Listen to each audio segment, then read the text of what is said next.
তো সেনাপতি আমর ইবনুল আস তিনি বলতেছে, ঠিক আছে, তোমাদের তো নীল নদের জোয়ারি দরকার। বলে হ্যাঁ। বলে আমার তো মনিব আছে, আমাদের খলিফা আছে, তা আমি খলিফার কাছ থেকে আগে বিস্তারিত জেনে তোমাদেরকে জানাবো, আগে তোমরা চলে যাও। তো সবাই চলে গেছে। চিঠি লিখছেন আমিরুল মুমিনিন হযরত ওমর রাদিয়াল্লাহু আনহুর কাছে। এই শুনে যান, আপনাদেরকে আজকে একটা কথা বলি।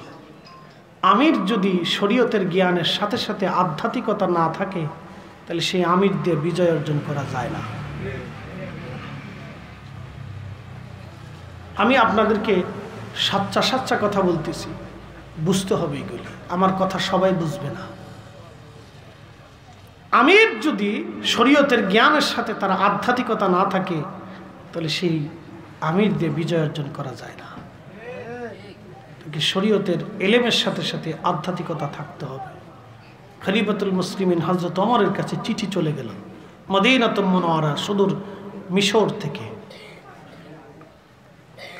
চিঠিখানা পড়ার পরে হযরত ওমর রাদিয়াল্লাহু আনহু তিনি আরেকখানা চিঠি লিখলেন। চিঠির মধ্যে লেখা, হে নীলনদ, তুমি যদি আল্লাহর হুকুমে প্রবাহিত হও, তাহলে আমি খলিফাতুল মুসলিমিন ওমর বলতেছি, তুমি আল্লাহর হুকুমে প্রবাহিত হও।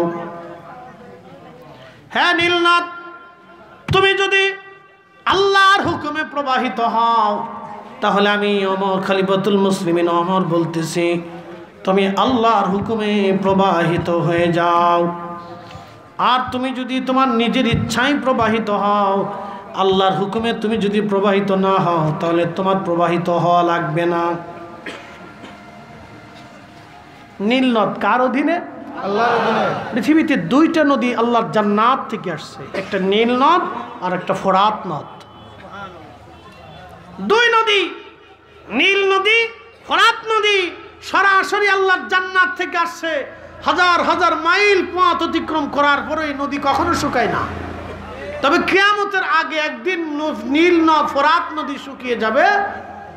সহিহুল বুখারীর কিতাবুল ফিতানের ভিতরে নবী বলছেন, ফোরাত নদী শুকিয়ে যাওয়ার পরে